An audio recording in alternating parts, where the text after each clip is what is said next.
bear, foul and fair, every secret, every odyssey. Answers unfold, one with the truth, the divine.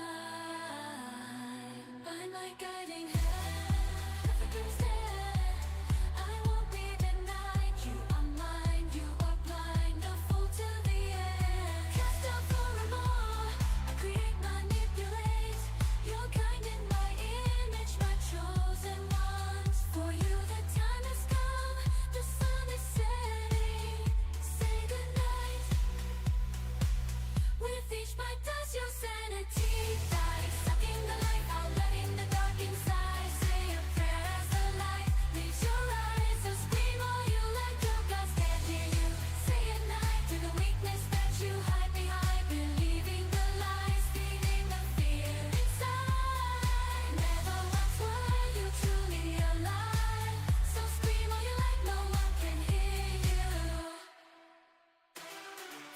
Life breeding my thrive, these seeds rotten and reaping the fruits of your mechanistic life. Come take a bite. Life, please resist me no more. Twisted and broken, farewells left unspoken. Journey's end, as all you said. Pandemonium. Here I rise, claim my prize. Every moment, every sacrifice. In an abyssios, I am the truth, the divine. By my guiding hand, perfected we stand. I won't be denied. You are mine, you are blind, a fool till the end. Cast down forevermore. I create, manipulate. You're kind in my image, my chosen ones. For you the time has come, the sun is setting. Say goodnight. With each bite does your sanity die, sucking the life out, letting the dark inside. Say a prayer as the light leaves your eyes. So scream all you like, no God's can't hear you.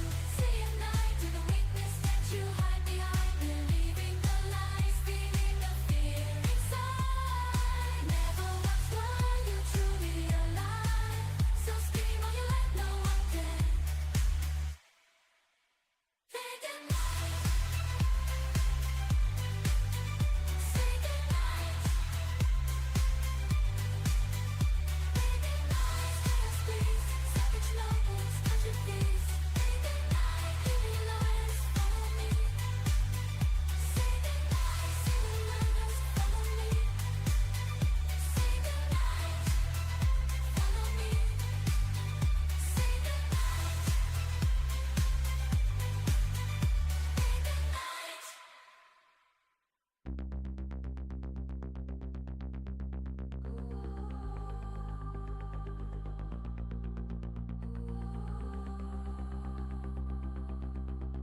Oh, drifting tender, comrade, heroes ride. Her gallant severed away with the tide. The storm head gathers, comrade, heroes fly. Illusions scattered away with the tide. Why do weathered warriors wander their way where the wanting wonders wait? Hark the herald's anchors away. Here the happens mine escape.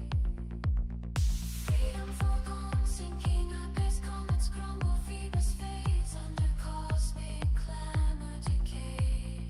Hides a path untaken. Ancient echoes come right, heroes ride. In deafening silence, away with tide.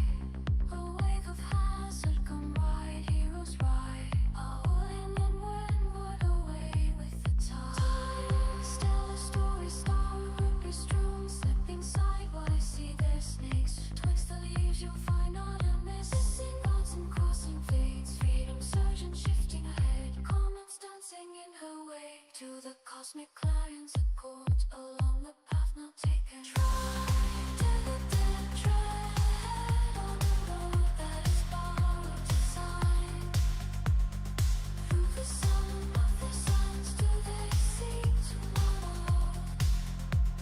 Tonight, tonight.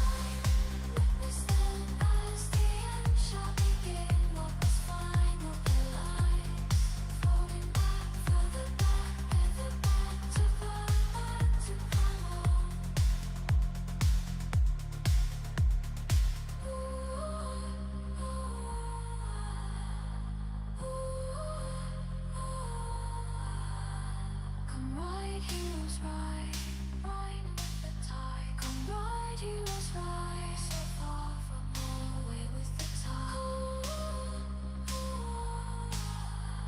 Come ride, heroes ride, so far from home, away with the tide. Come ride, heroes ride, to my final escape.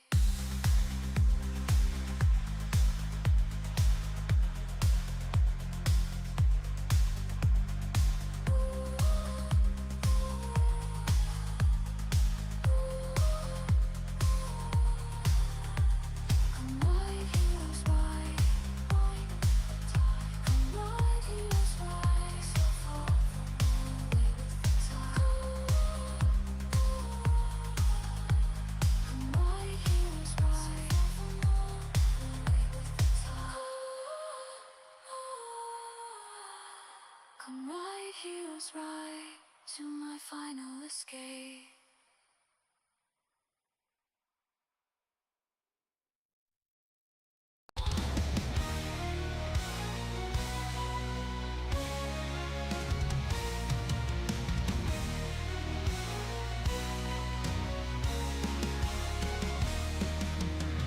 Wanting I lie, too weary to die, too lost to the eyes for saving.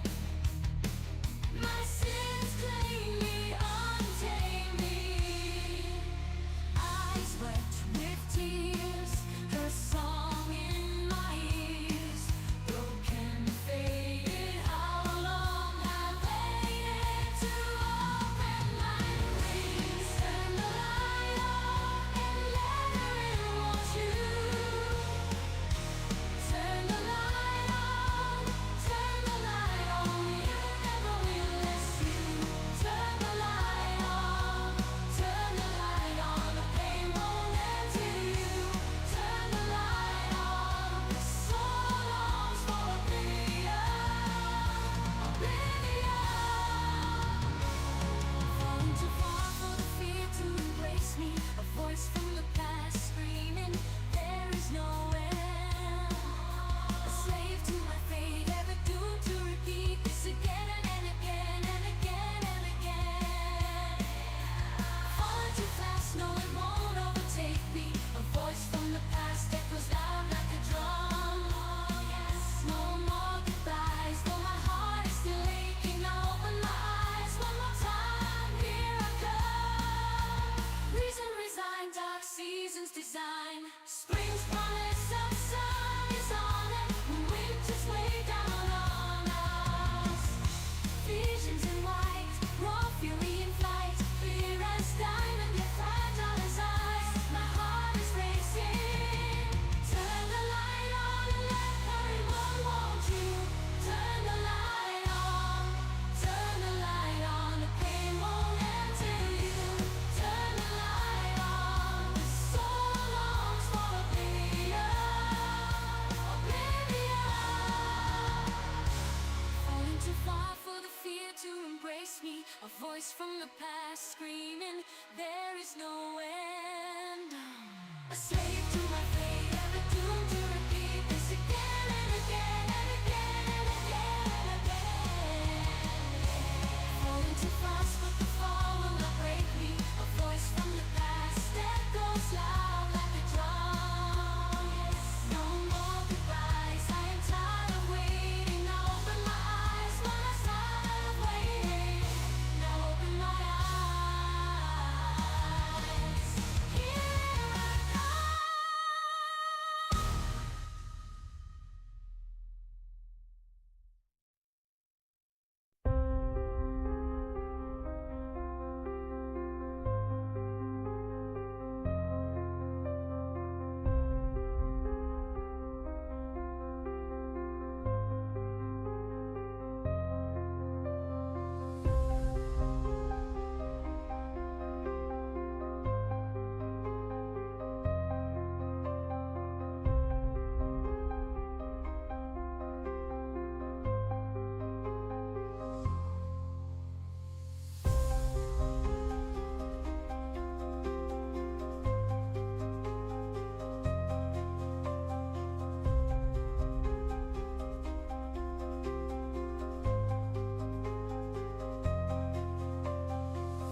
breath. There's nothing left. Now close my eyes for one last time and say goodbye. Lying naked while the snow falls all around me, drifting closer to the edge, but she won't have me. Wake up and sweat, full of regret. Try to forget these memories lurking beneath, lost in a dream. Unchosen paths, a broken past, forspoken wrath. The pain won't cease. I'll find no peace, no sweet release. Fragile creatures, we are taught to fear the reaper, ever running. We are dead before we meet her. These voices telling me let it go. I try and try, but I can't say no. This endless nightmare has just begun. My heart is dragging me down into oblivion.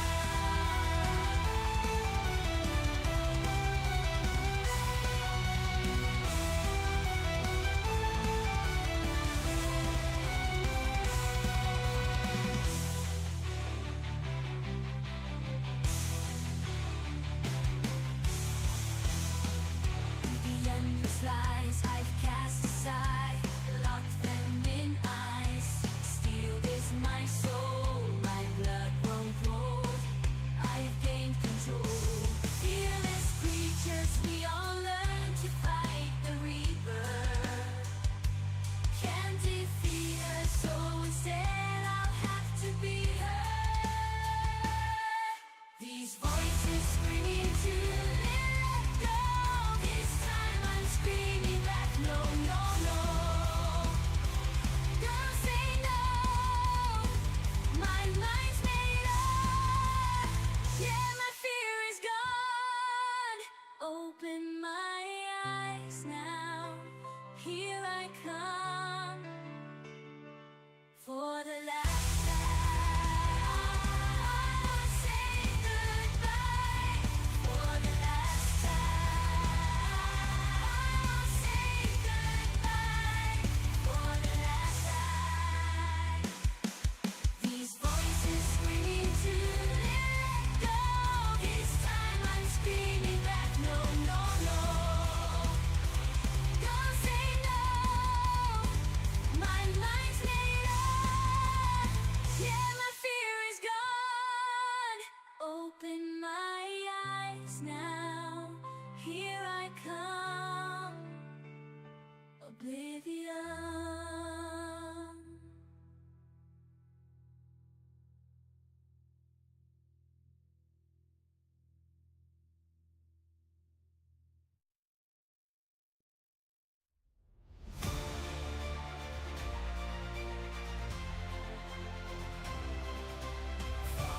Child, bastard, and beast, oh, looks them first to the feast.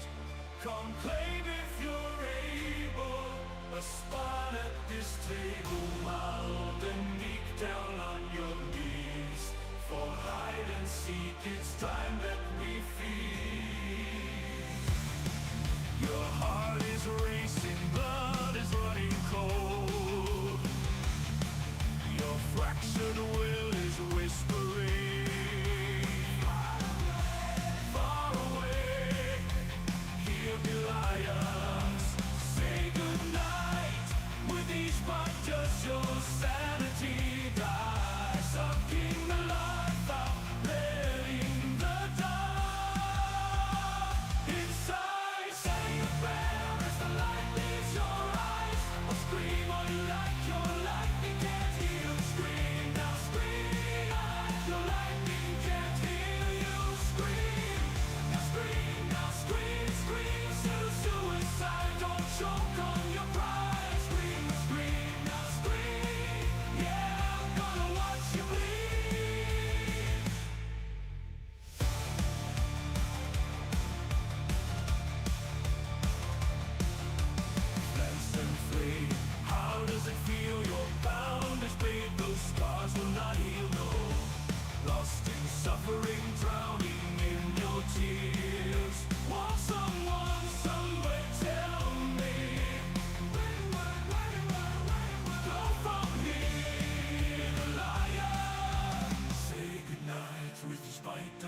humanity dies, sucking the life out, letting the dark inside. Say a prayer as the light leaves your eyes, or scream all you like. Your lightning can't heal. Scream now, scream out. The rose can't hear you. Dressed in rage inside my cage, almighty Furious, still bound to the flame that I bear, buried alive in the coffin of the hope I used to be. I'll scream all I like, 'cause we're all men here.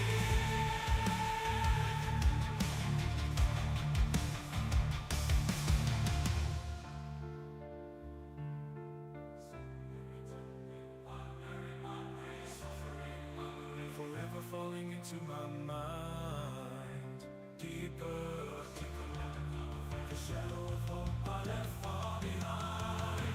Just a stranger, we all strange inside. You can run, but there's nowhere to hide. So scream all you like, no one can hear us. Follow me, come follow me to my deep universe. Still bound to the flame that I bear. No release. Fuck this empty waking wonderland. Just believe if you like, 'cause we're all men here. Scream all you like, 'cause we're all men here.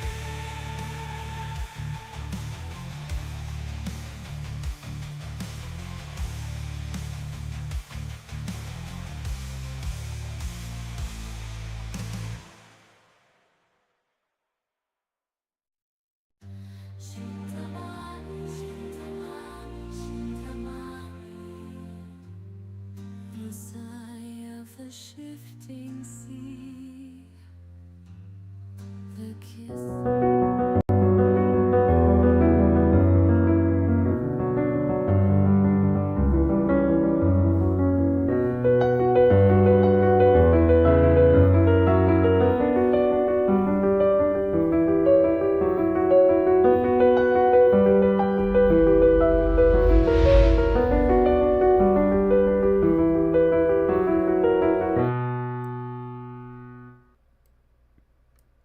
Good morning and welcome everyone to Lore Lines, episode 128. Today we are joined by FruitySnacks, and we're going to be talking about fishing for the deep lore of Final Fantasy XIV. Fruity, how are you today? I'm doing well. Thank you for having me. For those of you who are not prepared, there will probably be many more fish puns. I love it. So I can't That's resist a good that's pun. why I warn people. So how is everyone doing today? So Aeneas, we'll start with you. Actively avoiding the general state of the world for my own sanity, but I went and got a nice coffee this morning and an Eggs Benedict sandwich from my favorite local coffee shop. It's delicious, and it's getting me through the day. So you've just made a decision for me. I was like, man, I really want to go to this one breakfast place I really like, and I think I'm gonna do that after stream just because I need the comfort. Yeah, generally, everybody treat yourself with kindness this weekend. To all of our viewers, if you are also debating on getting a little treat, I'm giving you the permission. Go get yourself a little treat. I actively encourage it. Enjoy. I love it. I love it. Meowth, how are you today? Dying, but otherwise, Dying? Yes, Meowth is dying. yeah. In fact, As demonstrated. as per case in point, but otherwise, we're kind of getting back to normal life in a sense. It's been a difficult week, but getting there. Yep. We will rise above the flood. Ayumi, how are you? Good, I guess. I've got a bunch of stuff at work I've got to take care of, and just come home and do what I do, and fall So asleep. you know what you should do with all that work stuff? You should ignore it and go fishing. Absolutely not. There are a lot of You are a guest confidential today. there are a lot of confidential stuff at work that need put away. So I can't ignore it. Fair enough. Fair enough. So again, Fruity. So we met at Gateway Fate, and we just started talking about fish, and our panels were actually at the same time. So I didn't have a chance to attend yours, but tell us a little bit about who you are and what your passion is in 14. I think everybody knows, but let's kind of jump into that. Yeah, so hi. My name is FruitySnacks. If you do not know, you probably know me by that fish guy from Twitter. Or just that fish guy. I create guides on YouTube on how to catch the numerous denizens of the deep. In Final Fantasy XIV, I have technically written a book on how to do it, which is kind of weird to say. But I do have it's like a 300-400 page book now at this point on just guides and tips and tricks on how to catch fish and very specific fish. And my passion in Final Fantasy XIV is triple triad. No, it is in fact fishing. And pretty much I'm one of the growing number of people who claim to be a fisher main here in game. And I that's love that. quite literally almost all I do. And Nance, It's thank okay. you for posting the guide in the chat. So if anyone wants to check out FruitySnacks' fishing guide, it is on the card link that Aeneas posted. I nearly threw the ban hammer in Aeneas because of the No! link. How dare you? No, I need you to know that this is still bookmarked on my webpage as the fishing Bible. Oh I my get that a god! lot. I get that a lot. I think when I started posting it last year when I was working on it, someone was like, "Hey, everyone, a new Bible's dropped." Yeah, I mean, it's good though, because it gives you like the right instructions about it, but like it's also really well formatted. Even if you don't plan on fishing, it's just fun to flip through, which Yes. I think is great. Yeah, part of that is also I was originally looking into getting a physical print of it back before I sundered it, because it was I had everything originally in such a large document. It was like 300-400 pages Google Doc with images that it was slowing things down. So I had to sunder it. But it was originally formatted to actually be converted into a physical print I was going to make for myself. You can Hear still that? do The unholy file needs pictures. Yeah, I have to. I want to get back into trying to figure that out, but I might wait a little while. I still think it's hilarious that the reason that we have Warriors of Light or other adventurers helping us for the Susano fight and Stormblood is because there were other adventurers there on a fishing trip. Basically, a lot of stuff happens in 14 because people are just deciding to fish. So what got you interested in fish in 14? It's such a niche thing. I kind of have always really enjoyed fishing minigames. I think that's probably the start of it. Was like, oh, fishing's kind of fun. I always enjoyed, fishing in RuneScape, which is a completely different game and a completely different style of fishing. But like, if there was like a fishing minigame, I'm like, oh hell yeah, let's go, and just like sat down and started doing it. Stardew Valley, RuneScape, all these different games. I would always do something, with fishing. And when I really, I would do it casually throughout. Like, I started in Heaven's Ward. I think it was like 3.2 or 3.3. I think I mapped it back to. And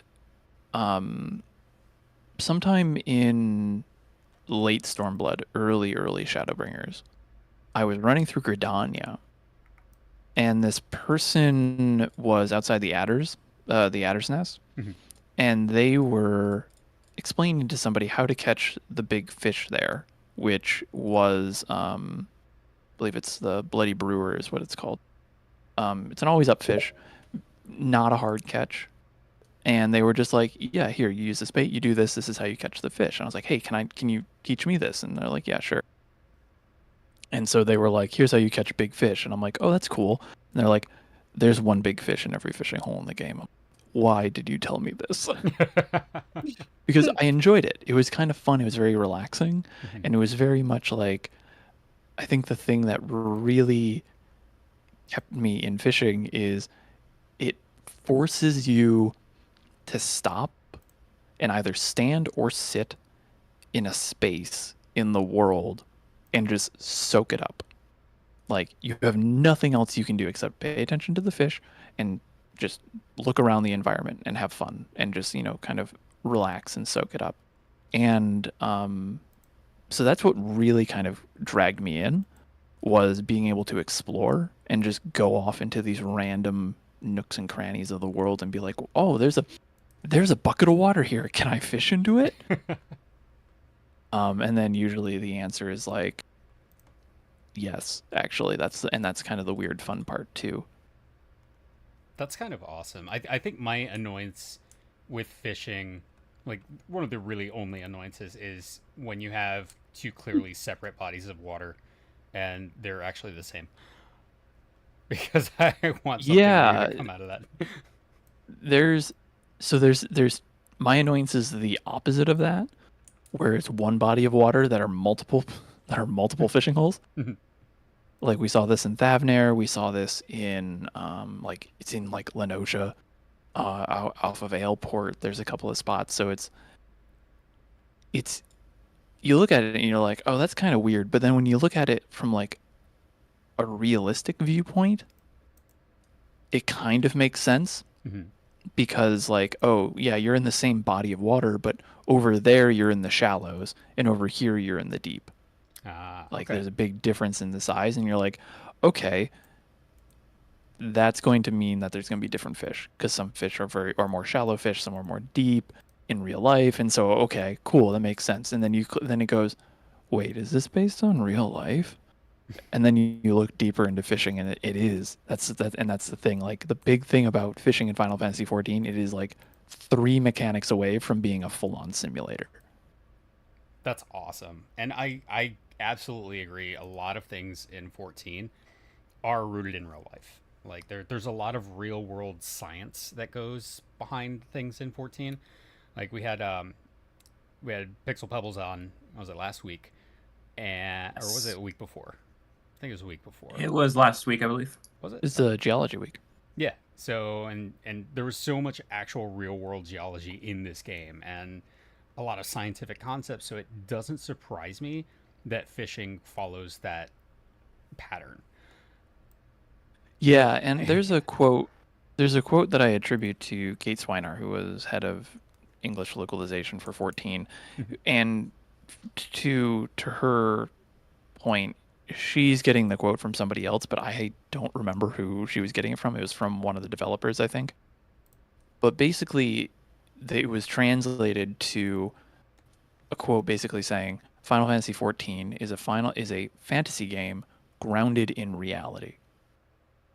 And this is how I've opened all of the talks that I've given on 14 and fishing and the real life parallels. Is I always open with that quote, because it is, of anything that exists in the game right now, fishing is probably the one that this applies to the hardest.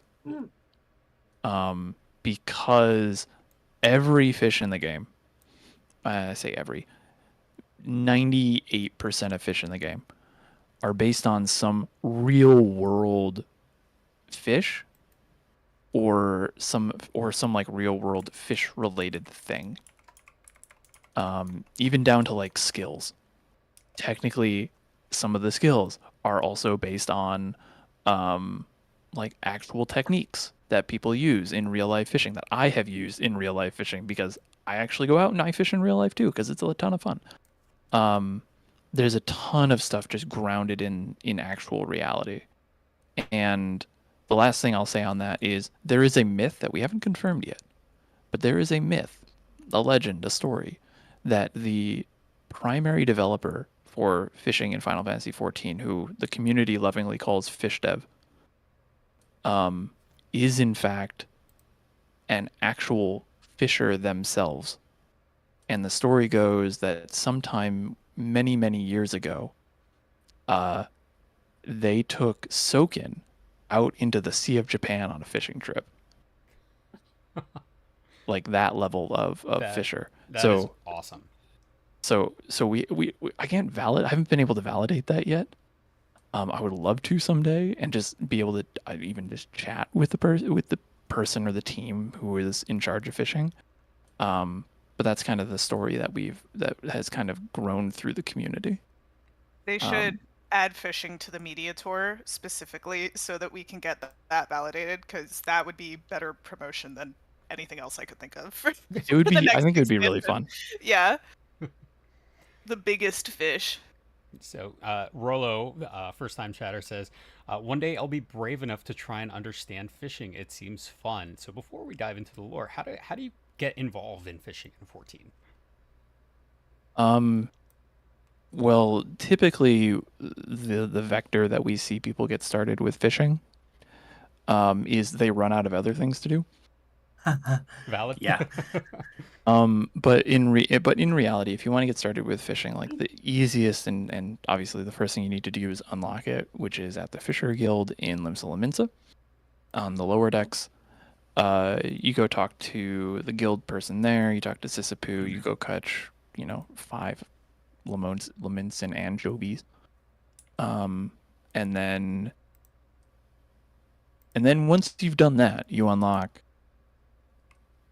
ocean fishing, and that's kind of like the big first starting bit that a lot of people recommend doing is go ocean fishing, because ocean fishing is it's a it's an activity that pops up every 2 hours. It's really a good way to just get in, mess around, and not really screw up anything.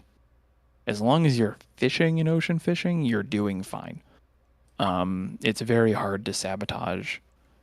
It's very hard to accidentally sabotage an ocean fishing boat. And then from there, you can level up and start, learning these new skills and figuring these all out. But part of the reason why a lot of people don't fully understand fishing is it is very vague, partially intentionally. From what we understand, fishing is probably closer to Blue Mage in terms of design style before Blue Mage was a thing. We always kind of say that Fisher is the first limited job before limited jobs were a thing. That explains Um, why Blue Mages cuff sardines. yeah, it's fishing is very much designed to be a community job. It's something that you have to really chat with other people and chat, and it encourages you even to talk to other fishers, learn what they learn, uh, go fishing with them, spend time figuring things out together. Like we have a big event. I say event, but like every big major patch, when they add big fish, we enter into a period we call discovery. And this is where like hundreds of fishers come together to literally find the new fish. Which now I'm digressing a little bit, but if you really wanted to get started in fishing, go unlock it, go ocean fishing a bit, do your fishing job quests, and just start asking people questions. Like just start asking questions. Be very curious when you're fishing. That's probably fantastic. how I would go about it. I will say, I went ocean fishing. I got the major. Uh, it's it's a lot of fun. I really enjoyed it and that aspect of it. Um, it's just something I forget about. But then, you go fishing and you fish up a fish, and there's always this little flavor text, and sometimes that flavor text has really important connotations that are world impacting. And I'm curious about how you started, seeing that and then putting all this together and saying, oh, there's a ton of lore in fish. Um, so this has been a thing since like fishing was added. They've always had this uh there's always been this like extra um layer of story to it. And you can see that in like the guide itself. So you can go if you're on a keyboard, you can press Control Y and that'll bring up the fish guide. Um with that, you can see all the fish you've caught, and then you can click on that, and it'll give you a little story. It'll give you a little like bit of information, and every fish has it that is in that guide. There's 1,707 fish as of now. At 7.1, that'll probably go up to probably 715, if not a little bit more. But everything has a story, and we started, at least I really started picking up on that seriously maybe a few years ago. Somebody posted this meme that they drew of an Ara sitting in the middle of a pond with a like they're out fishing, and in the background is Dalamud. I remember that one. I remember that. Yeah, it's back there, and there's Dalamud in the background, and they look up. That you just see them look up, and then the next panel is Bahamut breaking out of Dalamud, and them just going, "Oh no, this will affect the trout population," I think. And this was right after the aquarium started taking off, and I was like, I wonder, did the fall of Dalamud affect the trout population? And one of the volunteers, who goes by Beans McGee, was like, well, there's the warm water trout. And I'm like, what? And we looked up the warm water trout. And if you look up the guide, which I think I think I sent you that in the package of images I sent you. Yeah. Warm water trout's in that. Are you able to bring that up? So I have them all open. I just have to find the warm water trout in here. Well, there we go. It's so fascinating because we were talking last week too about like the impact on geology that like calamities and also like the unfreezing of. Oh, I brought stuff for that. Yeah, right. But there's also ecological implications for, hey, things are no longer in stasis, but also calamities. So it's fun to see that this is something that they're actively thinking about, because there's lore in every part of the game. Yeah. So warm water trout here. This is a freshwater fish. It says the guide for it says this freshwater fish can only survive in tepid waters such as those heated by the flows of lava coursing beneath the mighty volcano Ogoormo, or the desert sun of Thanalan. What I realized I didn't get a correct picture of was its description. So a fish both has like the hover description and then the guide, and its hover description says this freshwater fish was once found only in the waters heated by the flows of lava coursing beneath the mighty volcano Ogoormo, which I cannot pronounce correctly. But it also says, after the calamity, however, fishers began finding the wavekin in other warm locations such as Thanalan. And if you look at the guide, you'll see the prime locations for it is only Lenosha, implying that this is a very recent migration of they left northern Vilbrand, basically, swam south through the Strait of Merlthor, and ended up in lower Thanalan after the calamity. And so I posted this, like, I made a thread on Twitter, like, yeah, so it technically, actually, it did affect the calamity, or the Baja Blast did affect the warm water trout. Here's how, and people lost their mind.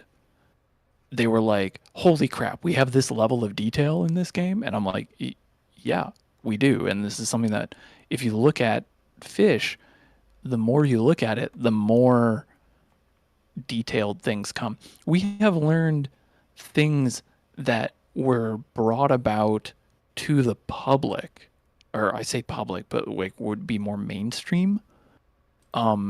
We knew about it almost a decade before anybody else picked up on it. The big one, and I think I was talking to you, Aeneas, or Kobaran about this at Gateway Fate. Yeah. I was just about to ask. The Alliance raid for Endwalker. Yeah. So if you bring up Navigator's brand, I believe it is. Oh, I hated that fish. So if you have done the final Endwalker Alliance raid, you may have heard about the Easter egg with Lemlian, Hmm. where if you do, I think it's like a hug or a blow kiss. Blow Yeah, kiss. you blow kiss at her.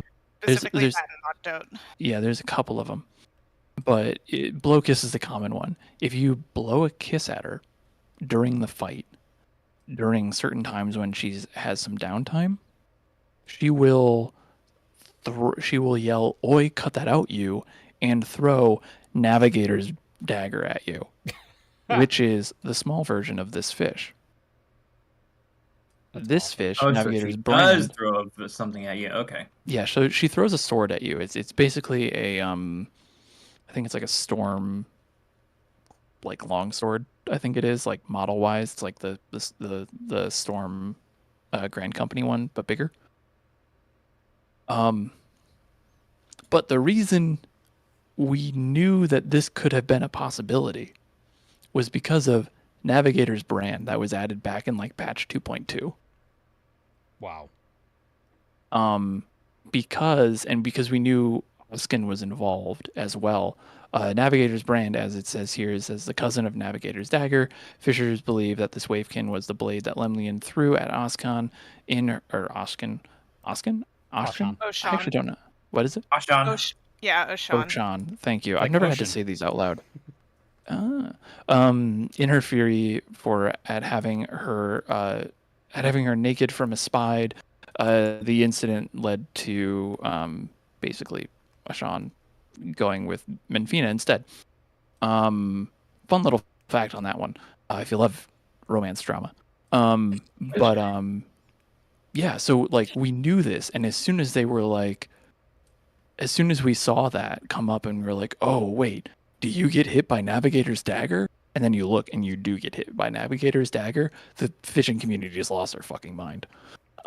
They were just completely floored that they would add this level. And then in a recent interview, they even pointed out, like I think Yoshi P or Ishikawa, one of the two, pointed out that was an intentional reward for people who pay attention to really small bits of detail in the lore. Very framed in a way that was targeted, like, good job, Fishers, you found this. I love it. I feel validated. Right? That is so awesome. And But go ahead. I was gonna say it's also led to when they oh gosh, my entire brain just shut down for a second. The most recent live letter, right? The second that we saw Mitron's mask on Reen, Fruity was in my DMs with a whole bunch of fish lore descriptions and was like, Oh, what's yeah. gonna be relevant to the ultimate? So I've been going through all of them and cross-referencing my own notes with the encyclopedias and all of the references in order to figure out which fish is going to be relevant for the Metron phase of Futures Rewritten. Even if that was going to be the case. Yeah, well, I mean, I did find some interesting things about that if we want to get into that at any point. If not, I'll send you my findings. But it That'll be is fun, that yeah. level of, I am not a fisher, but I am so heavily invested in fishing lore. So I respect the hell out of fishers for, like, going and finding all of these niche things, because this is the kind of stuff I love. I wish that they would publish an encyclopedia, but it's just fish and their descriptions, because I would read that. We have been jokingly referring to my guide, and I would hope that if they ever put it out, they would take this name. We would hope that Square Enix would put out the Fincyclopedia Eorzea. Yes, please. I A love comprehensive guide to Wavekin and all of their stories. Oh, you know what the best part is? You say Wavekin. Not every fish is a Wavekin. Yeah. I'm aware. Some are beast, some are cloudkin. I know in Dawn Trail they added, and I don't have a thing for this, but they added a fish called the Zogor Condor, caught in Chaloni, and people were like, "Whoa, why are we catching birds?" I was like, "Oh Birdfish. well, Well, let me tell you, we've been catching birds for a while. The most recent bird we caught was actually an endwalker in Ultima Thule. Incredible. And it wasn't, there's two fish, and I guess at this point I should call them birds, in Ultima Thule called Faun Alm and Faun Meek. And if you read the information, like if you read the guide about it, you actually, one, learn that they're not fish. They are, in fact, birds from the Dragon Star, Ooh. and they're represented by manta rays in game. And two, you actually learn the technique of how you catch them. Because in the pool that you actually catch them in, it's an aether chemical pool in Ultima Thule. And it is shallow and small. And the fish that you are pulling out are basically the size of the pool. And some people were like, how does this work? How can ankle deep water house a manta ray, effectively a manta ray, that's like 20 feet, 10, 20 feet wide? Right. And if you read the guide, it actually tells you that they don't live in the water. They don't live in the pool. They drink from it. You catch them by casting with your lure into the pool of water, or into the aether chemical pool, and they swoop down from the skies and suck up the bait, and that's how you catch them. That's a like, very different thing. Yeah, which is, we don't have, at least from what I can recall off the top of my head and from what I've read so far about fish lore, not many fish go that deep into the techniques for how we actually catch some of these fish.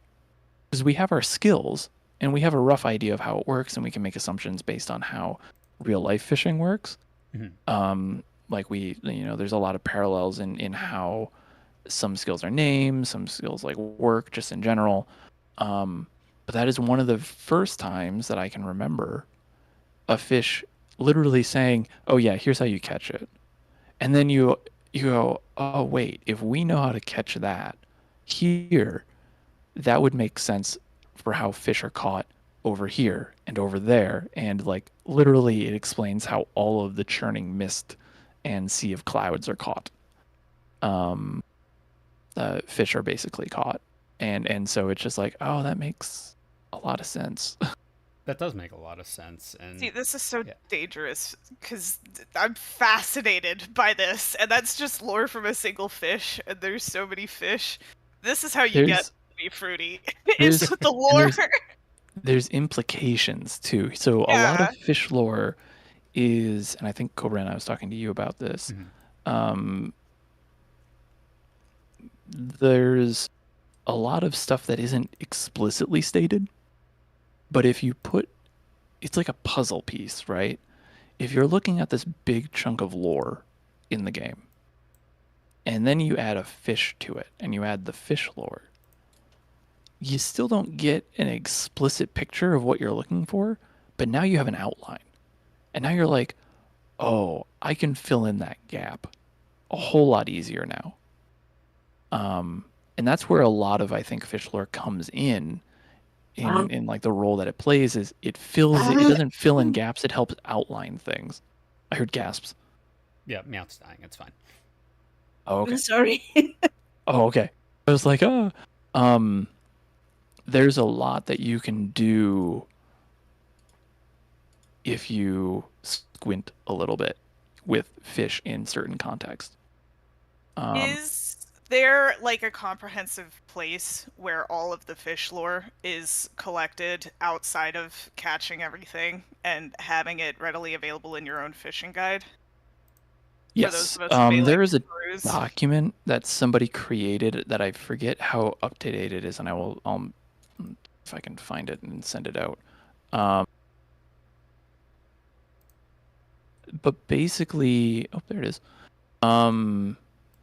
Basically, there is this document that someone wrote, who I don't recall who it is. Posted here for, it won't be for everybody, but you can do with that as how you wish. But this is a few hundred pages of just the fish guides, and has to be hand transcribed because you can't copy and paste it out of the game. So this is all hand written into a single document that is a beast, but it has all that information that in a bit more of a searchable way by fishing hole. Meowth, Nice, don't can you- hammer me for putting the link in Could you chat. drop that in chat, please? And I'm forever. doing it. I was like, please don't ban me for sharing the document again.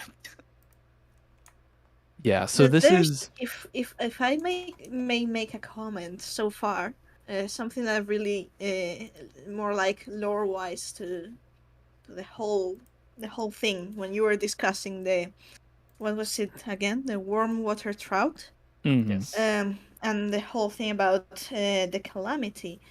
It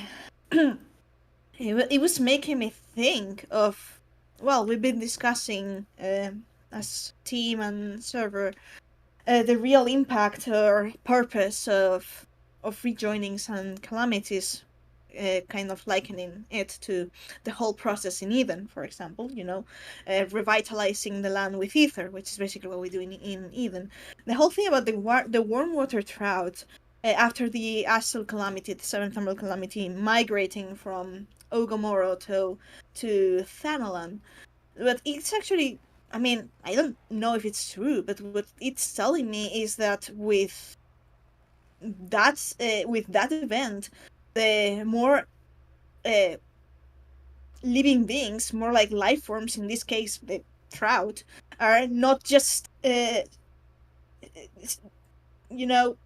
reduced to living in a small area, but they're actually spreading to different, almost like a spread of life. And it's kind of like a contrast in that aspect with the your normal person perception of the sun, of a rejoining of a calamity in which destruction, death and rebuilding and stuff, but instead you have the trouts prospering in a sense, if it makes if it makes sense what I'm trying to say. no, That's it does. that's like the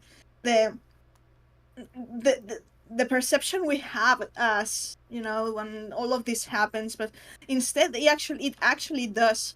You see in all these minor things that it actually does affect life in a, I mean, positive way, I would say. It is, and to kind of better reinforce your point, we know other fish that were affected by the calamities, like explicitly stated. So if you'd like to bring up the Lenotian jelly, one. Yes, it is. Lenotian jelly is one of the fish that you can catch in ocean fishing. It was added in ocean fishing. And it is another fish that is called out as being impacted by the calamity. Specifically, I need to specify the fall of Dalamud calamity, because there is other calamities mentioned in fishing lore. What? But we'll get to that. We'll get to that in a second. We know that the Lenotian jelly actually had a huge population boom due to the Seventh Emerald Calamity, and it basically just caused this population of jellyfish to just expand so much that it became a nuisance. It started actually hurting the environment because it became so good for it to just live. They just kept living. It was like, oh, this is great, and then overpopulation of jellyfish and everything died. The end.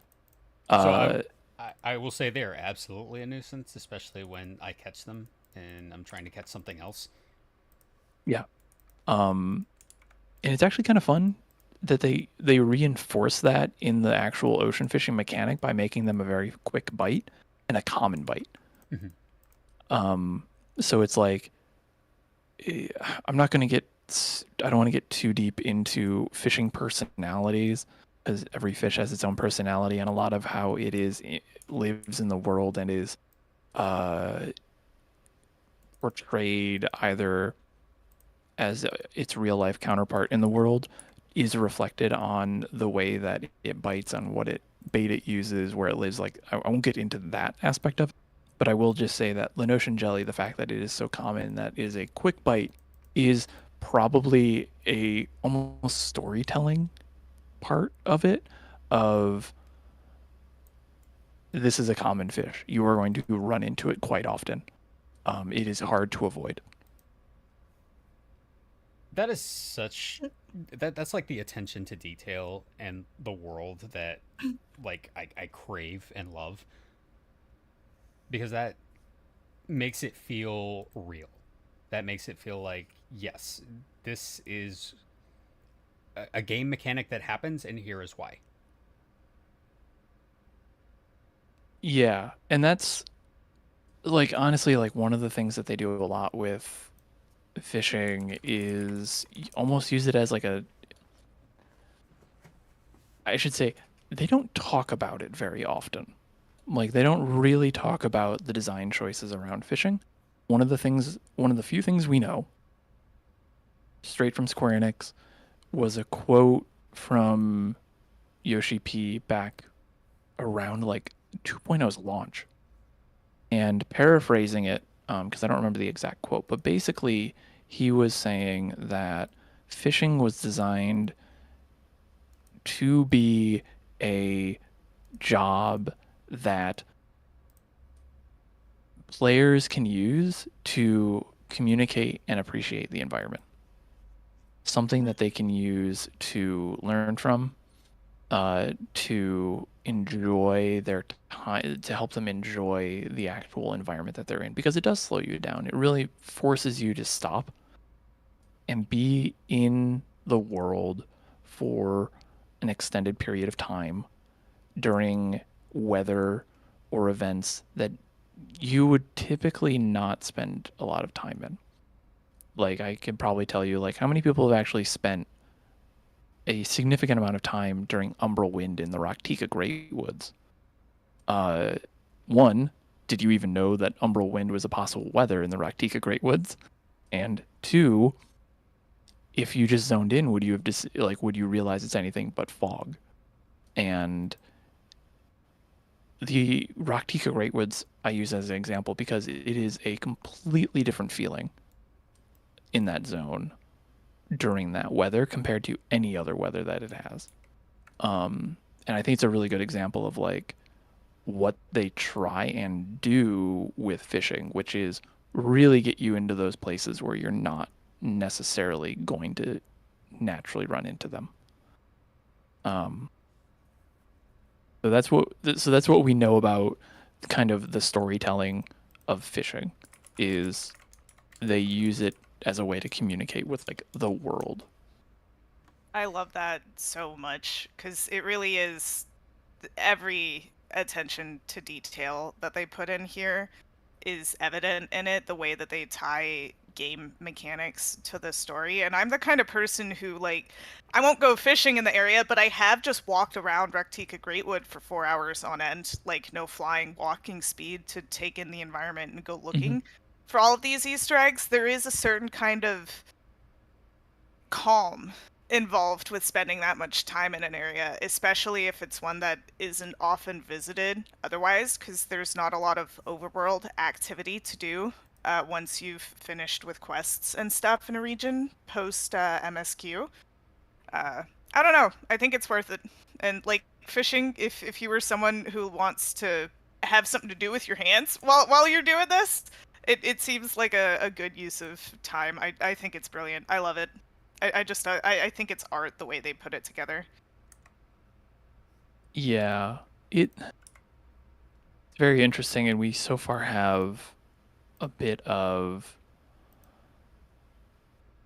There's obviously been a little bit more of an increase in attention to fishing, because like it was like a third, if not half, like of the lore panel, like I think it was like the Words of Creation panel at FanFest last year.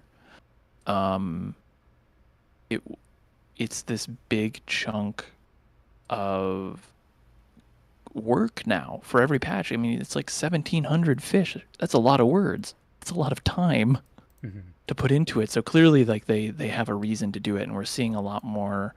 I think with Dawn Trail, at least mechanically, they obviously put a lot more thought into it for Dawn Trail. So there's a interesting opportunity that we could see come up just for storytelling. So we have a question in chat. They want to know if there are any comments about the fish from Ultima Thule. They think called the EBE 9000. Yeah, they EBE made- big number. Yeah. EBE little number and EBE big number. So EBE is the EB, or as we call them, the EBs. They are a fish that can be caught off of Limne 3 beta. And then the two numbers is EBE 9318 and EBE 852738. So EBE small number, EBE big number. These guys are interesting. The guide for EBE 9318 is, though it resembles not so much as a free-floating eyeball, the Aya insists that this creature is in fact a mere appendage of an extra-dimensional entity, which they made contact during their space-time exploration phase, meant to keep an eye on the observable cosmos. That's Those familiar with said cosmos attest that either case it has likely, quote-unquote, seen some things. I would imagine if it's extra dimensional, because I can only think of one other thing in the game that's extra dimensional, and it's horrifying. So it would probably have seen some things. Meowth. Meowth. Yeah, I heard that you make like dying there. There was I mean- reasons why I was coughing. So I don't know if you want to connect that thread. Yumi. So, I don't know if you've seen the box description for Ultima the High Seraph or not. Have you seen it? I haven't.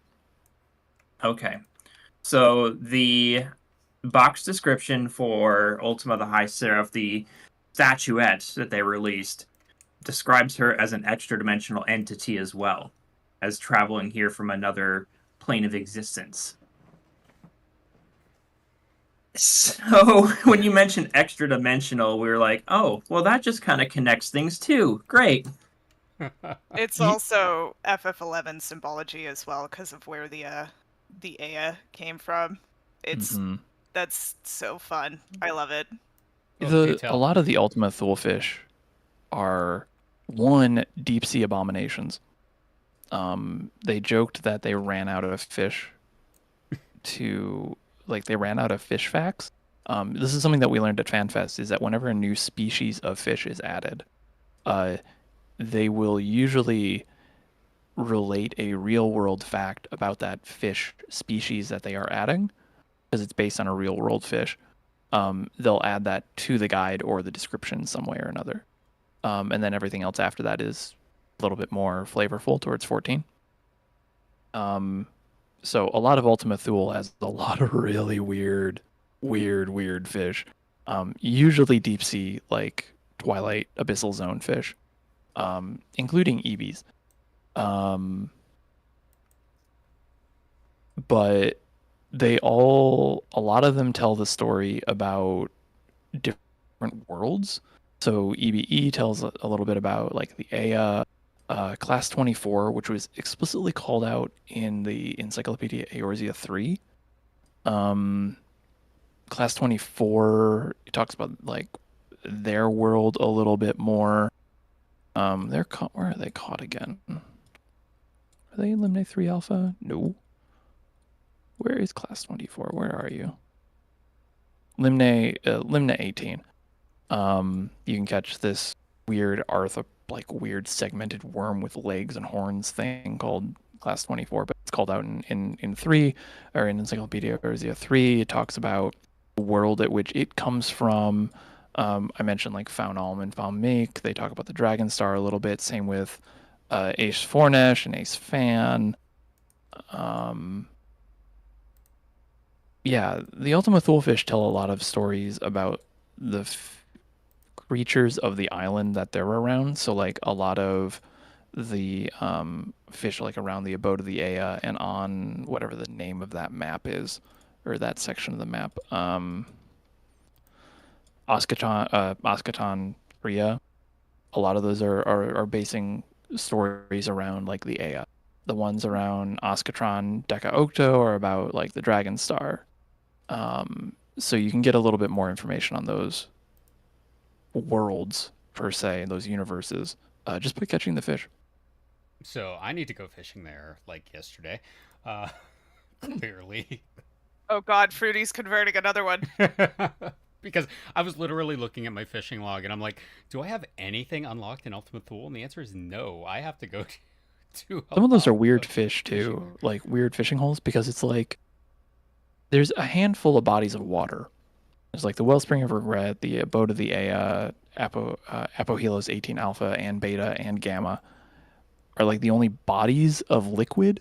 The rest of them are have you just casting off into the space. Right. Well, the ethereal sea counts as a sea. That's how I'm choosing to conceptualize this. If you Yeah, catch but- it from any type of ocean, it's still fishing. Doesn't matter if it's the wave kid or not. It's a fish if you catch it. Yeah, no, and when people, like I was mentioning earlier, it's like we have not all fish are wavekin, but anything you catch with fishing counts as a fish. Yeah, so I would It's equate it mostly to real life. yeah, it's mostly talking to the Whales. technique. Because whales aren't fish, they're Um, mammals. Yeah, what's the other one? Sidereal whale talks about Mysidia. Has a tie to the lunar whale, which I thought was kind of neat. But yeah, no, Ultima Thule, you could probably do a whole thing just talking about like looking at what the fish is and just going down those rabbit holes of what the fish talk about. Because I know like where is it? I think I brought. Did I bring Forbidding Way or did I bring Terrifying Way? There's one of them in the images. I always thought that these guys were fun because their Forbidding story, Forbidding Way, thank you. Forbidding Way's story is kind of fun because it doesn't necessarily tell the story of the Dragon Star, but it does give you a funny look into how silly Loporrits are. Forbidding Way's guide says this curious cephalopod extends its limbs in often successful attempts to threaten those who approach. To wit, a brave Loporrit once attempted to stare it down in a clash of wills, but was tragically brought low when they could no longer bear the forbidding look of the creature's eyes and ear-like protrusions. Basically, you find out with Forbidding Way and its small version, Terrifying Way, that it is named because the Loporrits were like, oh, it looks like a rabbit because it has giant ears. And then they were like, wait, it's actually absolutely terrifying. Cool, Terrifying Way. This is like Dark Reasons Souls why- levels of item labeling. Re- I love it. Reasons why I want to punt the rabbits like into eternity. Yeah. Yeah, so like I'm stuck. I'm stuck at the thing about I like fish in Ultima Thule. So you're saying that not people, the fish in Ultima Thule, they're very much like deep sea terrors. yes. So Terrifying Way and Forbidding Way are based on a real life deep sea fish called a cockatoo squid. EBE is based on a jellyfish like creature called Cressata milsae. Some of the other ones here. You have a couple of areas. Arthropods, monster carrots, actually based on an ancient prehistoric fish, which we have tons of too. They bring up. They're like when they're creating various fish, if they want something that's weird but not necessarily creepy, they look at the ancient fish. They look at like prehistoric real world fish and they bring them in. So we have a bunch of those like all right is Sacabum baptis, Drepanapsis is Drepanapsis, and they're usually named after the real world version of them. Except monster carrot, in which case it's not actually called monster carrot. But like Horizon Event is based on vampire squid. Unbegotten are probably based on rat tail fish. Or, and I apologize for calling it this, an ass fish. Ah, Kidding. That's what it's actually called. Based on those, like we have a lot of different weird space fit things. I was Argonauta Argo is like that too. I was basically asking because deep sea terrors are in many ways kind of like an inspiration for Lovecraftian horrors. So Yeah. there's that. Well, you want to talk about Yeah.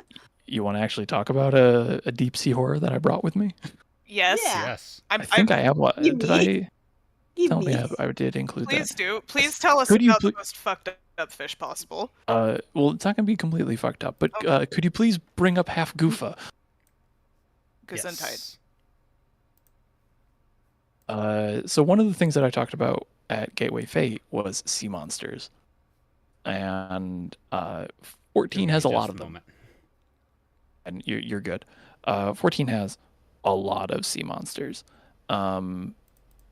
And you may recall the Kraken from Hullbreaker Isle. I think Yes. hard. We actually find out, if I can bring it up on my end, that added with ocean fishing, the second update in 5.4, we get a fish called half Goofa, which is a large tentacled monstrosity, very close to the styling of the Hullbreaker Isle boss, the Kraken, and it is actually called out to be a quote thought to be a scion of the abomination which dwells beneath Hullbreaker Isle. This betentacled fiend harbors a hatred of Lamintians, seeming to seek out and entangle their vessels with single-minded purpose. It is also the largest deep-sea creature that you can catch. But we have not just like the weird deep-sea, like, oh, that's really fucked up type fish. Again, apologies for swearing. you can do that on the show. Okay, good. Yeah, totally fine. Say every swear word. All I'm not going to get all that at far. once at the same time. Perfect. But you can get like half Goofa is a more traditional, like what you may consider like more of a Lovecraftian terror of like this huge tentacled like Kraken that comes through, and then you just casually fish it up. You can just catch it. This thing is like That's 500 hilarious and ilms terrifying. long, like 600 ilms long. It's like however many feet that ends up being.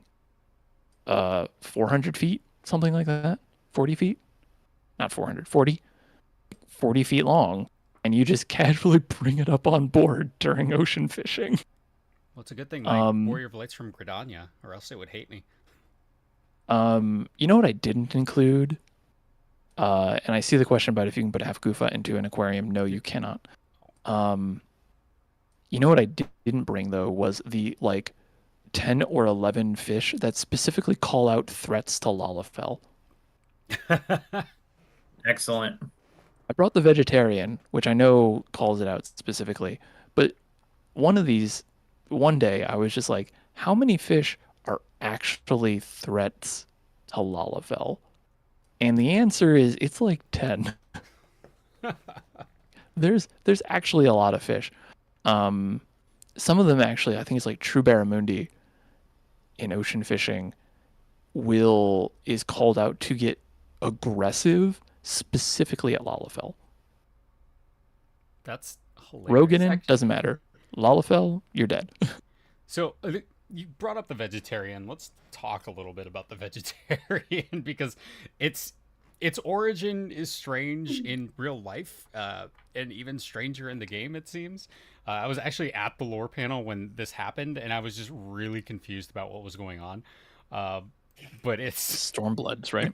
yeah. So it was implemented in Shadowbringers, I believe. No, this was added in late Stormblood. Okay, yeah, like So towards the yeah, tail this end. was done at the Stormblood Fan Fest. And it was basically a Mad Libs that Koji did. Yep. With the people watching, and then they turned it into a fish description. Which is amazing. But you mentioned this one's also a threat to Lalafell, and I remember it ate someone. Yeah, so its description, not guide, is what tells that story. And I can read that out because I have it up. Yeah. So the vegetarian's tooltip, so the hover over description says, Fisher legend has there once a mighty Leopleurodon who, unsatisfied with a diet of Namazu, a portly Lalafellian reagent. Wait, hold on. I skipped a line because I clicked a button. Hold on. Unsatisfied with a diet of Namazu is said to have set its sights on plumper prey, namely a portly Lalafellian regent with a perchant for skinny dipping in the warm waters near Hell's Lid, which is in the Ruby Sea. However, the fish quickly learned the limits of its maw's gape, and crestfallen abandoned the king. A crown-shaped scar on its upper lip is its only prize. But rather than sulk, this beast from the deep spent the rest of its life devouring creatures far larger than it, and now, 5,000 summers later, the descendants of that legendary pioneer polishes off plains folk like they were popadoes, proving once and for all, life truly does find a way. Ian Malcolm. Thanks. That's It can be hilarious. printed on an extra large canvas. So does that mean you can get this one in the aquarium? No. So with aquarium fish, it will say like suitable for putting. What does it say? Suitable for display in aquariums tier 1, 2, 3, or 4 or higher. Every fish can be printed if it's in the guide, but it's only, I think we're at like 215, something like that. Fish can actually be put into aquariums. Okay. But if you wanted to have a fake like a fake vegetarian in your aquarium, you can just get a Leopleurodon, put it in, and say it's a vegetarian. I love it. So yeah, so this guy came from the FanFest in, oh god, that would have been what, 2016, 2017, something like that. It was Stormblood. Would have been 2016.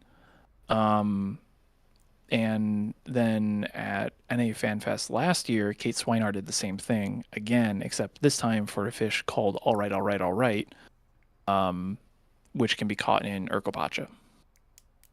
And it is based on Sacabum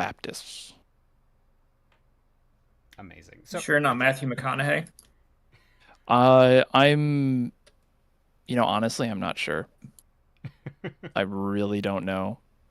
Because the joke is that the fish can only turn left. So they were like, oh yeah, all right. Because it only turns left. I don't know. It's kind of it was a crazy time.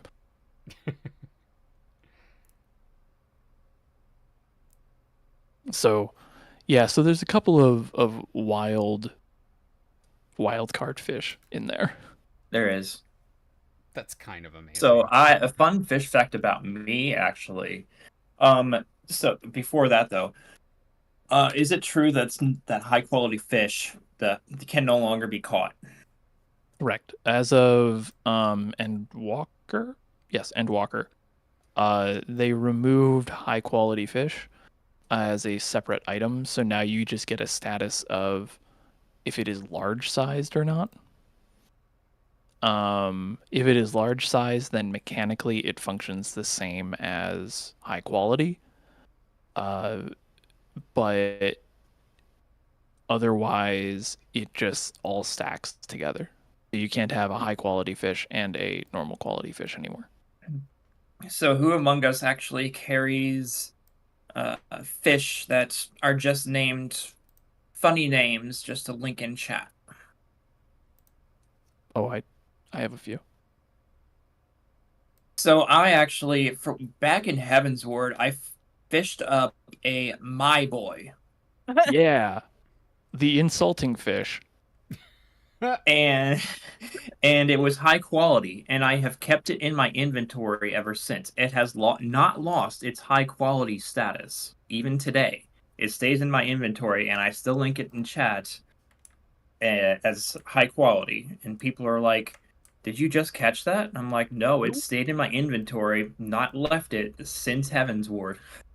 I have a handful of high quality fish that I've kept that are part of my collection. Like my prize for that one is a high quality ruby dragon that I caught, which is one of the weird ones. But you mentioned my boy. Do you know the Uh-huh. lore behind my boy? I don't, and I was waiting for you to say so. Okay, so my boy is caught in floating lakes. It's mostly caught in like the Sea of Clouds, in Abalathia. But the my boy has a guide that says, meaning thin one in the Vanu tongue. My boy are symbols of weakness among the tribes of Abalathia, and are to be called a my boy by your kin is often considered the greatest of insults. So, Um, so when Caius called Sid my boy in the Praetorium. yeah, Oh my god. yep. That's kind of the fun thing that I like about whenever people link my boy. I'm like, do you understand what you are saying? That's That so makes it funny. even better now love because it. I will link it even more. Yeah. But yeah, like my boy, little flirt, blockhead, chub. Wow. What are some of the other ones? Dark Uh, sleeper apparently sometimes comes up. One of my static mates has a wahoo in his Wahoo. Yeah, how could I wahoo. have forgotten Wahoo? Yeah. So he has a Um, wahoo. So whenever we have a particularly hilarious wipe, we'll get a wahoo in chat while the yeah. screen resets. I'm disappointed that I forgot about Wahoos. Um, some of the other weird fish names here too, like Unnamazu is a fish. That also Monkfish is one that I often see linked during raid as well, though I don't understand why. or some of the other ones. But yeah, no, there's a lot of fish that you can use as funny names that I would like to attribute their creation to either Koji or Kate for allowing those through. There's a lot of really funny things that you can do with fish names. Even you can even link the Greater Serpent of Ronka, because Really? that is in fact a legendary fish that you can catch in the Raktika Great Woods. Ah, the snake. That one's a bit fun, and there's a bit of there's a weird thing with that one because typically you can desynthesize basically every fish, but you can't desynth the Greater Serpent of Ronka. Huh. Interesting. It's kind of horrifying to me that you can just desynthesize all these fish. Yep. Wait, Just wait, saying. wait, wait, wait, wait. You cannot desynthesize this great serpent on Ronka? Nope. No. You can sell it, you can trade it, you can destroy it. You cannot desynth it. Is it the only fish that you can't do that? Or there's No, there's a handful of other fish, typically Okay. quest fish, that you can't desynth. So like all like I think Neptodragon, Endoceras, Namitaro, Kuna the But like Killer, non-quest fish. non-quest fish you can typically desynth, and sometimes they even give you this is another one of those like looking in between the lines lore. some fish, especially in Realm Reborn and Heavensward, you can desynth into items. In a Realm Reborn, you could do that with glam items. And one of my favorite ones that make, not because like I think it's funny per se, but I think it's just really weird when you tell somebody about it and their face just goes from like, oh, oh, oh, is in Limsa Lominsa lower decks, the big fish is called Octomammoth, which you would probably know, I think, from what, Ah, Final yeah, Fantasy VIII. Is the boss from Final Fantasy VIII. It also makes an appearance in the Aether font, though unlike the Hullbreaker Isle and Half Goofa, there is no connection that we can tell between Octomammoth, the fish in Limsa Lominsa, and Octomammoth, the boss. Boss? Both? Both. Saw the TH on Octomammoth. But Octomammoth can desynthesize into like swimsuit parts, specifically bottoms. Wow. And there's a handful, and the other fish is the gigant shark, which is the top of of the same kit. Swimsuit. Oh my And goodness. they call it out as the Octomammoth's guide says, once an ordinary blue octopus, legend holds that the Octomammoth grew strong through its eternal rivalry with the fearsome gigant shark. When these two meet in open sea, an epic battle must ensue. I'm imagining them fighting over a meal, and some poor swimmer was caught in the middle of it. So the That's bottom the half joke. was eaten by one fish, and the top by the other. And you just get the bathing suit out of it because it wasn't digested. That's hilarious. Yeah, and there's a few fish that do that. Twitchbeard in the mist that you can catch does the same thing. And then frilled shark is the other one that gives the other half of that. So it's like weird like octopus versus shark lore going on. They have a couple of, this isn't like the only rivalry within fish too. In the Azim Steppe, there's a lot of fish that actually support and talk about Zayla lore. And kind of the culture of the Azim Steppe. So we know that with the Azim Steppe, you have oh please let me get this right. Dawnfather, Duskmother? Mm-hmm. Yes. Okay. I always get them backwards, and I'm 2 for 2 on that now. But there is a crayfish. I'm not kidding. It's a crayfish devoted to the dusk and one to the dawn. And they are on different halves of the Azim Steppe. They're caught within very specific fishing holes that are different and opposite of each other. And they are in like this eternal war on behalf of the Dawnfather and Dawnmother over control of the Azim Steppe. Oh my god. That's amazing. That's so funny. Imagine There's- being a fish with a divine with- purpose. There's a few. Which is kind of absurd because Azim and Nam are lovers, but Yeah, and kind of talking about the Azim Steppe a bit more. The fish in the Azim Steppe specifically, as I bring up my list for that. Yeah, so you have the dawn crayfish, which is typically in the southern part of the Azim Steppe, in the rivers of the southern part, past the it's the outflow for the most part of the central lake of Azimkat. And then in the northern part, you have the dusk crayfish, which is the opposite one.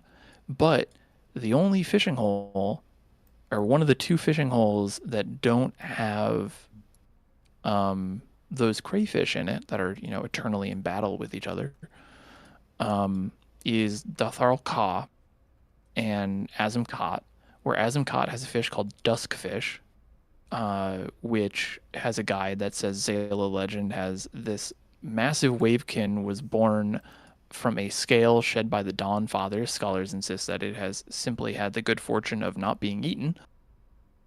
And a lot of these guides, if I didn't say this earlier, a lot of these guides are written from a scholarly point of view. We call them Charlian propaganda. Yep. Yeah, Yeah. basically. Romdell.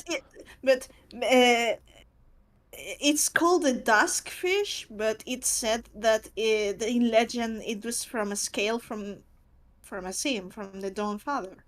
Correct. Yeah, so Zalo legend has that this was a okay. massive wavekin has that this massive wavekin was born from a scale shed by the Dawn Father. Correct.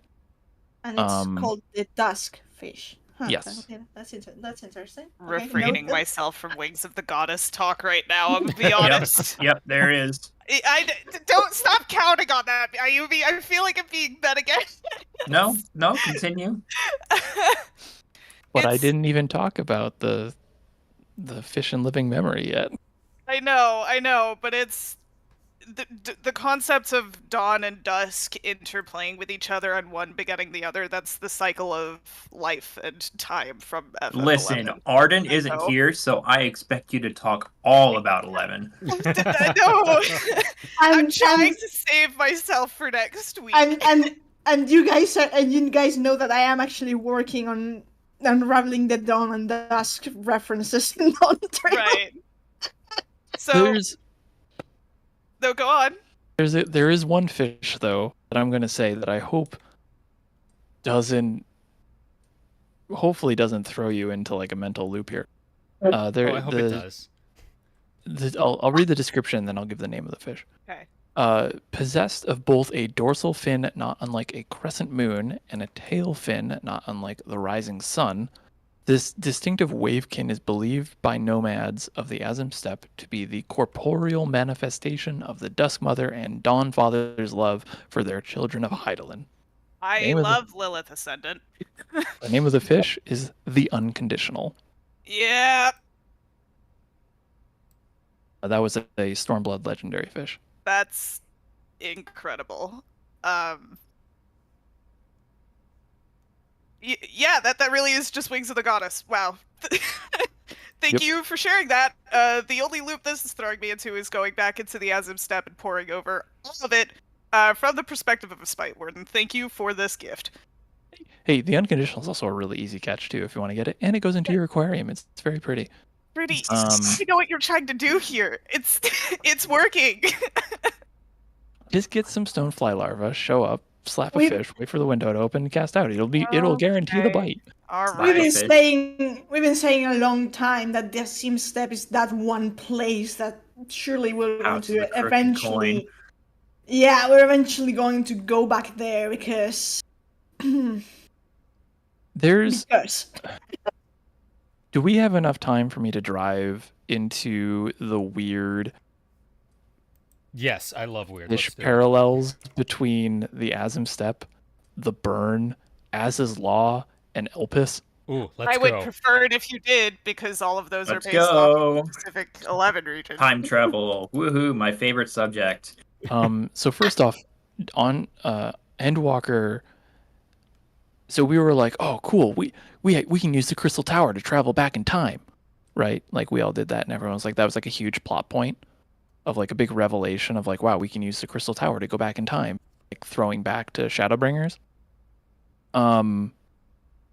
I want it to be known that it is highly recommended that you actually complete that part of the MSQ before carrying through the Studium questline, because if you go back in time, or not if you go back in time, but when you get to the step where they're like, oh, go catch a fish in Elpis, Ah, yes. they Yeah. basically, after you've done it, the professor comes back and says, oh yeah, we've known how to do that for years. We just didn't feel like your research was worthy of it.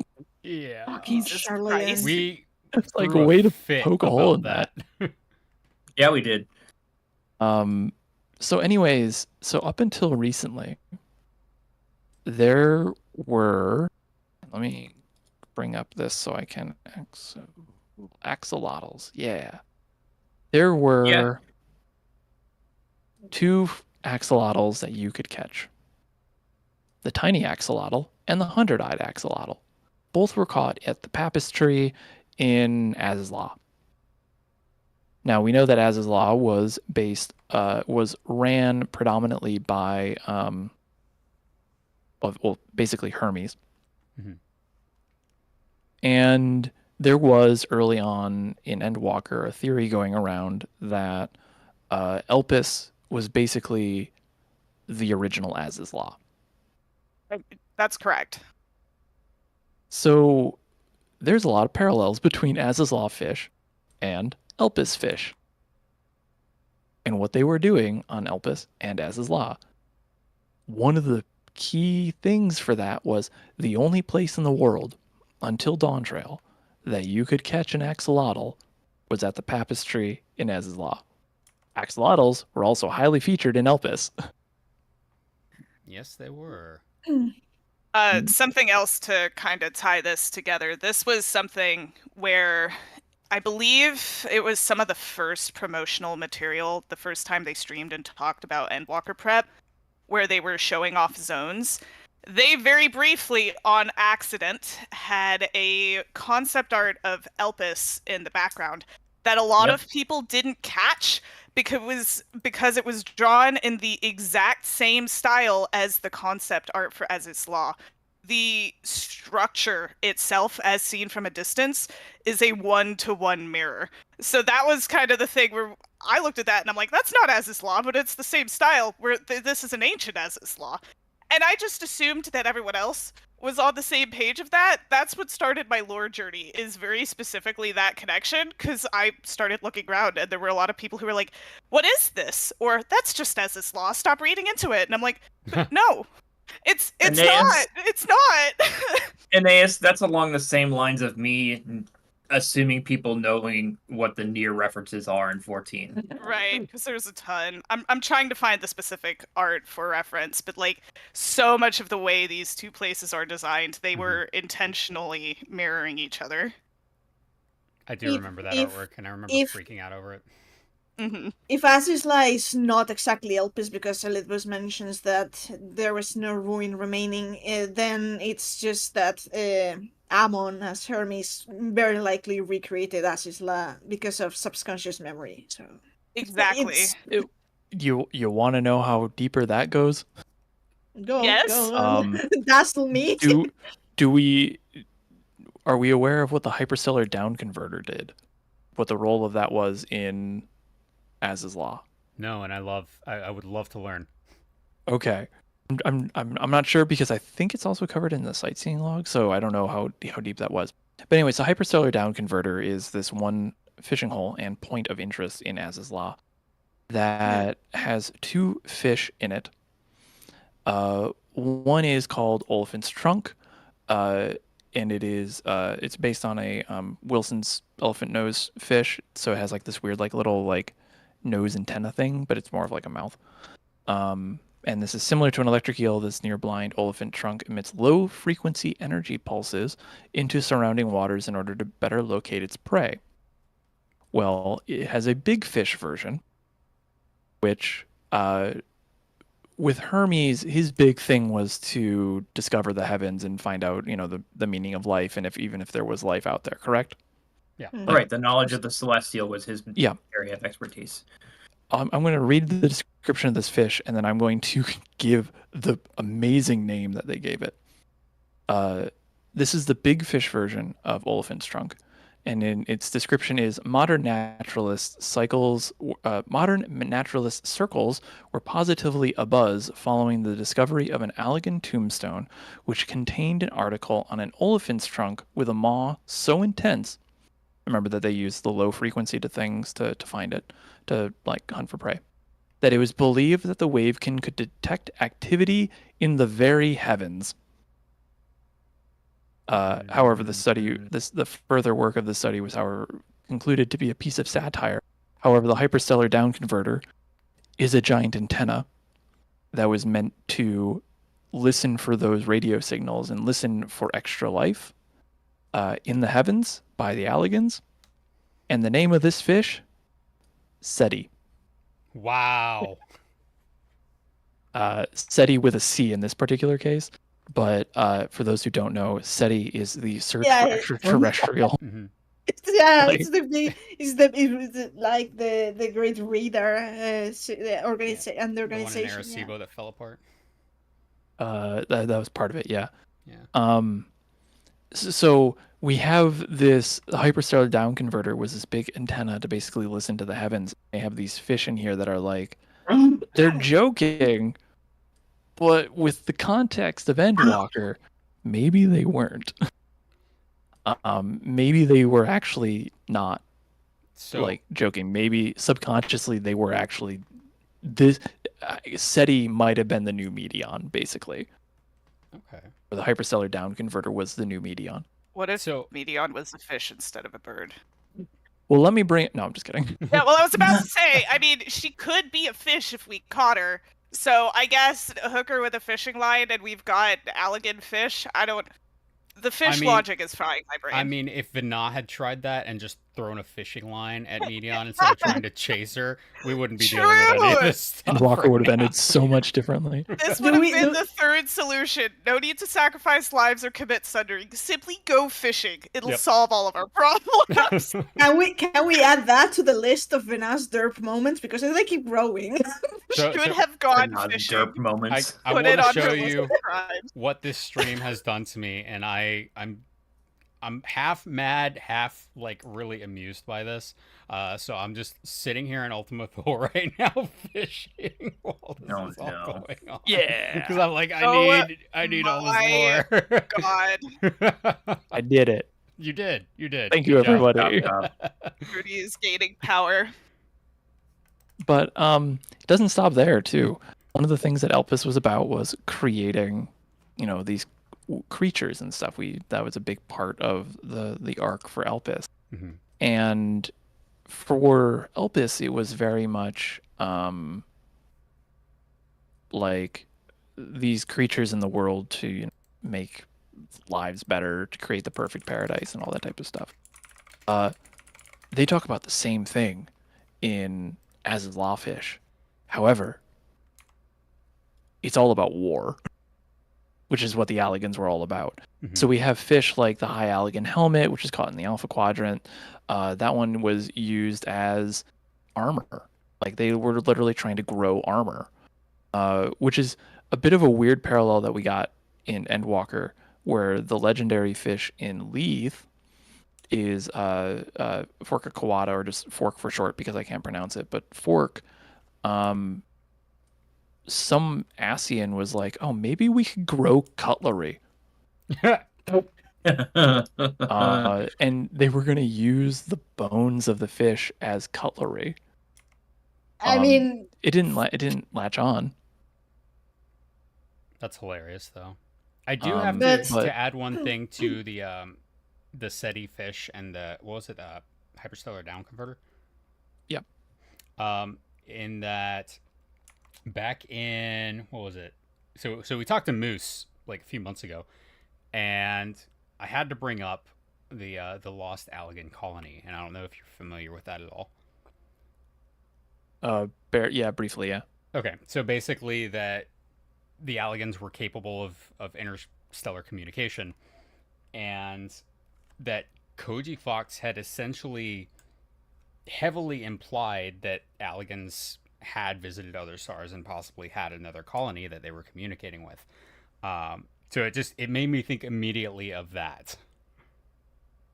Yeah, and we were hoping that that's when things start getting weird in fish, because now we start talking about the difference between evolutionary divergence and how that got started. But that was one of the things that we were expecting to see when we went to the moon, because obviously I think, what was it, the Ragnarok is there, and it is literally, if not, it's not on top of, but it's very close to two major fishing holes in that zone in Mare Lamentorum, which I say major, but there's only 3. But we didn't get a ton about Allegan fish and Mare Lamentorum, but we did get some weird stuff about like alien fish and how there was like this weird parallel between some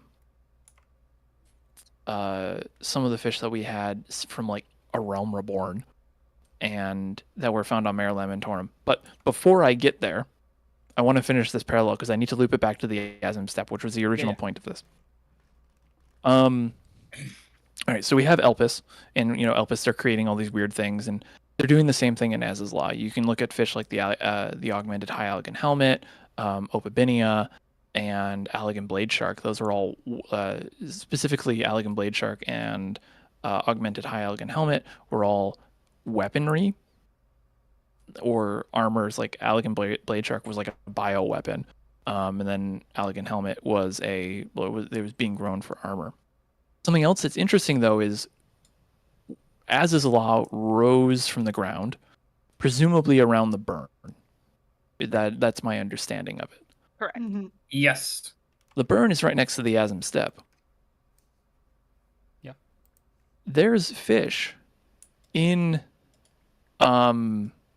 specifically the hyperstellar down converter that has a parallel with a fish in Az's Law. It has a fish in the Asm Steppe where the mucus minnow is caught in the hyperstellar down converter, and it's actually a normal fish that survives in aether chemical stuff in like aether chemical goop because it is surrounded by mucus, basically.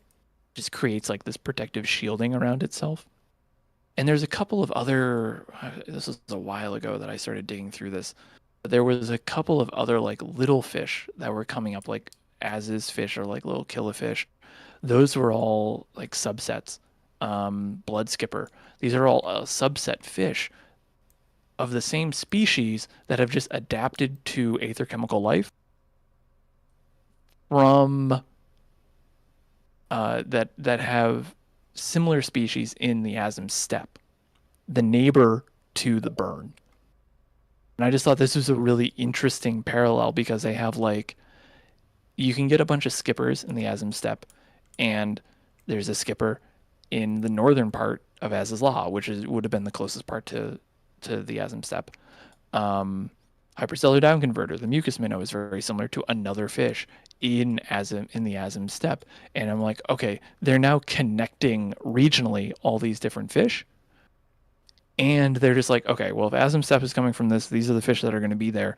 And they just brought them up and then just made them mutated monsters. From this connection of this weird little thing. And they were like, what would happen if they were evolutionarily, moving on from, if a fish was plucked out of the Asm Steppe and thrown into this environment and survived, what would it look like? And that's what they did with Az's Law for a number of the fish, not all of them, but a good number of the fish. So I've done a little bit of like really early research into figuring out which type of fish might have existed in the burn before the burn existed, to figure out like what type of environment it was, and see if that's supported in the lore. Interesting. Any conclusions or speculation on that? Nothing yet, outside of the fact that it was probably a very wet environment. Some of the fish that are there are like turtles and semi-amphibians, but there also is a couple of like there's a bomb puffer, like there's a giant puffer fish in Az's Law that I haven't been able to pin to it, so there might be like a coastline somewhere, a couple of clams, a couple of weird like skyfish. My guess was probably like a damp, very vertical, like cliff filling type of zone. Probably the only thing that I could think of like in real life equivalent biome would be like at the moment something like a cross between like the Amazon jungle and the Pillars of Heaven in China. If you know that type of geometry, like that type of style, that's what I think it was roughly. Okay. But that I don't have any solid conclusions on that yet because they have a lot of those types of like Amazonian fish in here, but it would have been more cliff-like due to some of the other parallels of types of fish that exist. That's so cool. Which makes the loss of the burn to whatever happened even bigger. Yeah. Oh, it definitely the burn definitely impacted a fish population. Something you're standing in the middle of the burn. This definitely impacted the trout population of this region. Yeah. Quick segue, because you mentioned this earlier. I'm assuming you want to talk about it. You said there were some fish in living memory that were worth noting. Yeah, and I'm gonna say this because I haven't had a chance to really dig into them much, but I know that they're references to older games, like Clarin carp. Is one of the few surviving species from Clara. Apparently, that is a reference to either Haven't 11 seen or 9. 8. Nine. 9? Okay. 9. So yeah, there's a lot of references to 9. Night Goby, Custodian Carp. What were the other ones here? I didn't prepare these, so I have to like quickly remind myself of them. But I know Clarin Carp was the big one. Ultimote, Scarlet Queen, Copper Shark, which is not actually a reference to anything, but it is just a fun little fish. I think that was it. Those are the only two that I had, but again, I forgot to write those down before getting started, so I didn't actually come in with that. Harlequin Lancer is the other one, I think. But there's some, like, there was definitely like 9 references in a lot of the fish that when I was doing the guides for them, people were like, you can't mention this. This is a spoiler. I'm like, it's a fish, but it's in the name. Wow. So yeah, so a little bit side note on those for if anyone wants to look for 9 references, look at the living memory fish. I love that people are like, this is a spoiler. How long has FF9 been out? This would have been like a month after Dawn Trail launched. Oh, so it it would have would been be a a Dawn Trail spoiler for for Dawn Trail. Yeah. Yeah. It's only a spoiler for Foul. Because he took like 2 months to finish. And now I have to run through all these other fish. But like that's without I'm trying not to like start like another huge long thread here because there's the whole thing too that I think we were going to talk about, or I think I've mentioned to 2 of you at least on like how we could map like evolutionary trends and the impact of calamities on evolution through fish. Oh yeah, we definitely talked about that. I think we talked about that a little bit. I don't know how much time we have, so I don't want to go down to that because that's like another 30-40 minute conversation potentially. Yeah, but I think that's a great topic for another show. We're actually at time for today, so I don't know if there's anything else you want to get into. I mean, if I do, it's gonna take a while.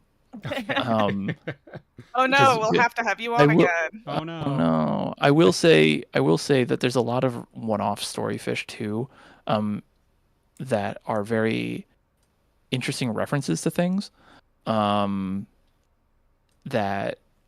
give a little bit more character story as well. Like one of the most notorious fish in 14 is Charbonnet, and its guide explicitly calls out the first Inquisitor of a similar name, and talks about him a little bit. So, like, I would really, if I want to end it on anything, please go fish and read the fish guide. And there's a lot of really fun stuff in there.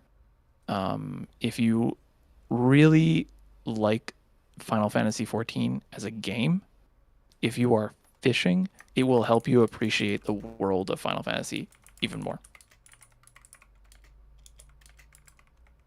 And yeah, Melodic Blue says second FruitySnacks guest session. Yeah, we'd pretty much settled on that before this one even started. Yeah, absolutely. So this has been absolutely incredible. Fruity, where can people find your Bible? Where can they get more information? Where can they ask you questions? Ooh, usually I'm in the Fishcord. Is probably like the most direct way to get me outside of social media. And that's discord.gg/fishcord. But if you're not really into the Discord, You can find me on Twitter, also known as X, at FisherFruity, on Blue Sky at FisherFruity as well, on YouTube at FruitySnacks, and you can find all my guides on my YouTube. You can find my text guides at a fisher's guide to Eorzea.card with 2Rs.co. Awesome. And I So think that was it. we'll try and drop some of those links into the chat. I'll relink them for folks. Thank you.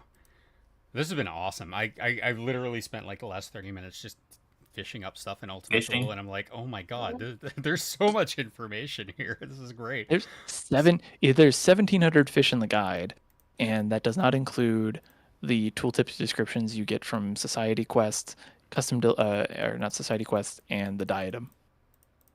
Oh my god, I got a lot of work ahead of me. So Yeah. Fruity, thank you so much for joining us. I do have one last question before we wrap, though. I'm looking at your fishing Bible, and I recognize all of them between the volumes, but volume 7, it looks like a Namazu, but it's not a Namazu, and I got It's a Sacabum Baptist. A what? It's the all right. I had to Oh, make okay. that one, which is Okay. why it looks so derpy. I love It's it. cute. I like it. I like all of them. I think they're fantastic. This is great. The art style. Those are speaks all to me. you can find those in GPO's stickers. Amazing. I love it. Well, thank you again, Fruity. I really Thank you. appreciate you taking the time to join us today. This has been a lot of fun, very informative, and we're definitely going to have you back on. I would be happy to come back with even more. I love it. I know you sent me a zip file full of fish descriptions, and We only got touched a maybe, few. maybe to like Yeah, we did. 7 or 8 of them out of the 30 that were in there. But again, there's always another episode, so we'll have to have you on before the end of the year again. Sounds good. All right. Well, thank you again, and thank you everyone for joining us today. Hope you had a good time, and we'll see you again next time. Remember, patch 7.1 is dropping this Tuesday, so Enjoy. lots of new stuff, possibly new fish. Yes, no, maybe. Oh no, 100% new fish. Oh. Yeah, no, there will absolutely be new fish. All right, awesome. Well, look forward to it, and look forward to doing it all again. Thank you, everybody. Bye. Take care. Bye. Yeah.